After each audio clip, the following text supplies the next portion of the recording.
Councilmember Lancman. Just had a follow-up question about what I realize is kind of the elephant in the room, and we haven't really talked about it. You mentioned it in your testimony briefly, and that's the settlement of the discrimination lawsuit that had been ongoing for many years. And I was very pleased to see that the city settled it, both because I think it's the right thing for the department to do, and also I think it vindicated the approach of the judge in the case, Nick Garifas.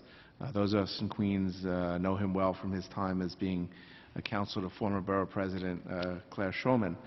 And I want to ask you, I know the settlement has some specific details. I'd like you to expand on where the department has come since the lawsuit was initiated, because I know the department has made progress in minority hiring and recruitment.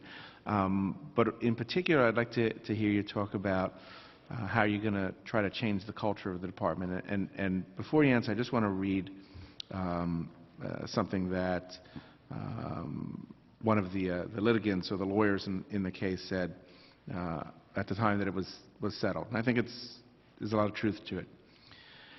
We've had some really great court decisions in this case that required the city to change a lot of things. But until those changes filter down into the firehouse and we see a change in the culture of the firehouse, a lot of this stuff is really not going to take hold. That's a hard thing to accomplish, to change a culture in an institution.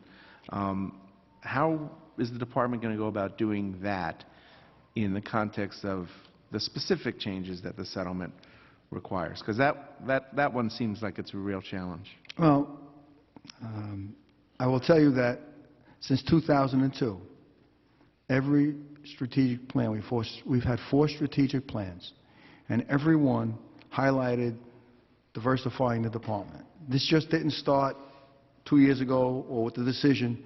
This was a conscious effort by the department to diversify since 2002, first under Commissioner Scapetta and then myself.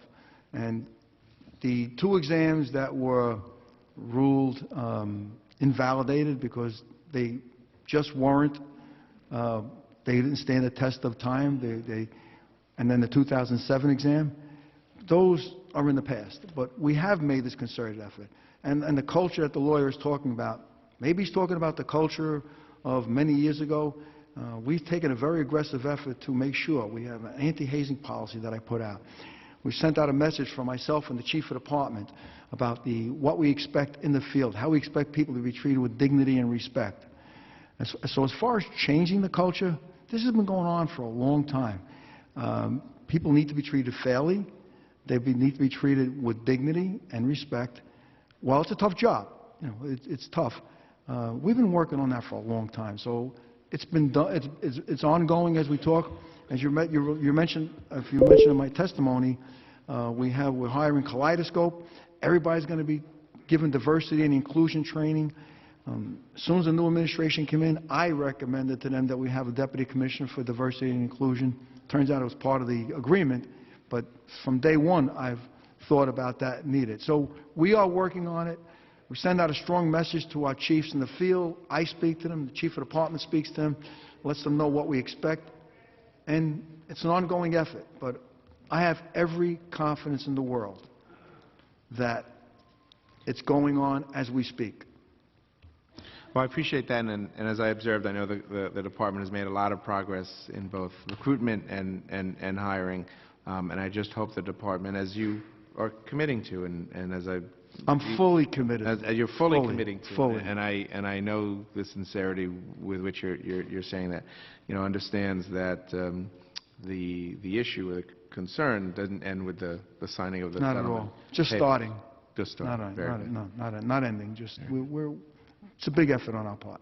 All right. Well, thank you very much. Thank you, Councilmember Lancman.